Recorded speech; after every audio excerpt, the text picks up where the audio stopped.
As you might imagine, your starting point for this trick is in heel side rail. But there's an important note about the foot placement for the front foot, assuming that's the one you're going to be balancing on. Basically, you want to make sure that your toes are overhanging the wheel enough that they're going to be able to clip the nose as it spins round. The way I always judge this is by using the arch of my foot to feel for this piece of wood here. As long as I can feel the deck right in the arch of my foot, I know that I'm in roughly the right position. Another way of looking at it would be to make sure that the ball of your foot is right at the very end of the wheel here. If you're further back and the ball of the foot is on the wheel, you're not going to be able to get your toes down far enough to catch the nose. And the actual motions of this trick are pretty simple. There's really only three things happening, just one after the other, with a very small gap between. First thing that happens is my front foot tilts forward, just enough to get the arch away from the deck and free it up. Just after that happens, I'm going to kick this back foot out behind me and round the side, like that. That then will start the board spinning, and because my front foot still has its weight on the wheel, but is clear of the deck, it'll spin around that point. Now obviously, because I've dipped my foot, as it spins, it'll hit the side of the foot. And it just sits in there nicely. This is where the third part comes in. Once I know it's gone to a full 180 and I've stopped it dead, I can just flick my ankle back out, kicking my toes that way, and the board will come back in. Now the key to making all this work, however, is manipulation of where your weight is. I've mentioned this on a few other trick tips. There's a process of kind of pumping. You become weightless for a split second. And the way that works is it's just bending and straightening the knees. You never want to jump during this trick. You never want to lose contact with the board. All you want to do is become weightless. So as I start that first motion, I'm going to bend my knees, pushing my weight down into the ground. And then I straighten my knees just enough to become weightless as the board comes round. This allows me to hang in the air almost. Obviously I'm not jumping, but it almost feels like I'm levitating. And that'll give me just enough time to flick the board back round. It happens very quickly, but watch my knees. As I start, I bend them, and then that straightening just keeps me weightless for a split second, and that's all I need.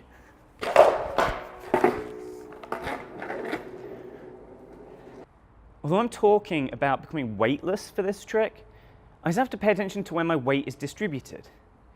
Some people, when they're learning this, they think because your foot is tipping forwards, that they need to lean forwards, or maybe they just do it unconsciously. The problem is that if you do that, you're not going to be in position to land back on the board after it's finished the rotation. So from this angle, you should be able to see that my body stays perfectly vertical throughout this trick. This means that when the board comes back round, I'm just stood in rail, just like I was a second ago. And then I can continue the combo, if I so choose.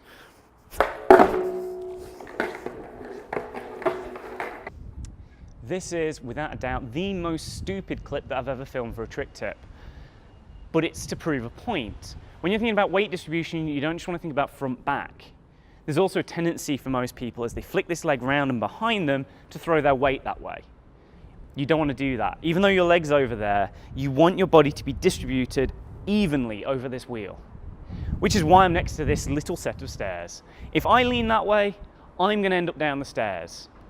I should be able to keep my weight over there just fine and kick the board back and end up right here. Oh, it's like street skateboarding, only not. With a trick like this, don't even think about spotting the landing.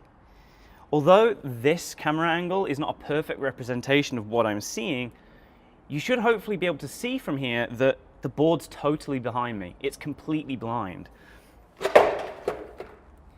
I can't see that trick at all until it's finished. You have to be completely familiar with your board. You have to know exactly where that wheel's going to be as it comes round, and just get used to the timing by doing it more and more. In time, you'll be able to find it without even thinking about it.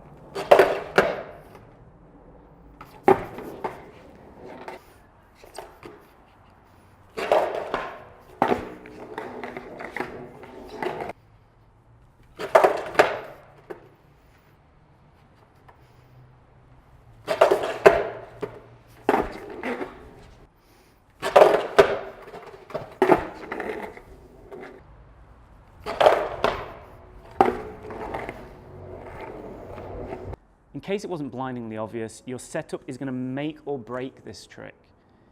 Now, the most obvious part of that is the trucks, or more to the point, where the side of the wheel ends up in relation to the deck. I tend to recommend a 6.9 axle on your trucks to line up with a 7.25 deck. Gives you a difference of about 0.35 of an inch, which is incredibly nerdy, but if you're using a wider deck than this, that's the kind of distance you want to work out between the axle length and the deck. Which leads us nicely into the next point, which is wheels. Buy some Freestyle wheels. If you're not already using them, just get some. They're no more expensive than street wheels, and now they're easier to find than ever. If you go to our website, freestyletricktips.com, there's a list at the top of retailers so that you can get Freestyle wheels that cover the axle nut no matter where you are on this planet. They make this so much easier and much quieter too, because you don't have axle nuts scraping across the floor. That's a horrible noise. Now finally, of course, that leads us to the actual firmness of these trucks. Although you can do this in theory on looser trucks, the more solid the truck is, i.e. the heavier the bushings, the firmer the bushings, the easier this becomes. It just becomes much more stable. If your truck is flopping around everywhere, you're going to struggle to keep balance. You can also increase the amount of balance you have by putting riser pads into your deck. Just give yourself a bit more space to stand on, and this becomes a lot easier.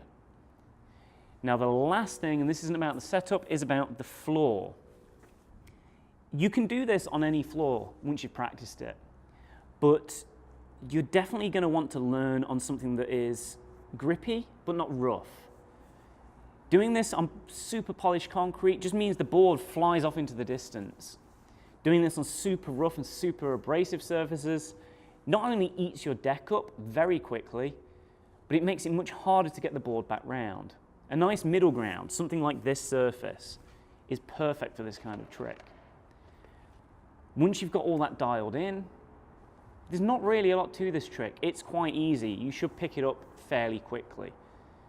You've just got to master controlling your balance. And if you've already been freestyling for a little while and going through these trick tips, that should be pretty simple by now. Completely ill-advised handheld footage. As I said, you really can't see this trick at all while it's happening.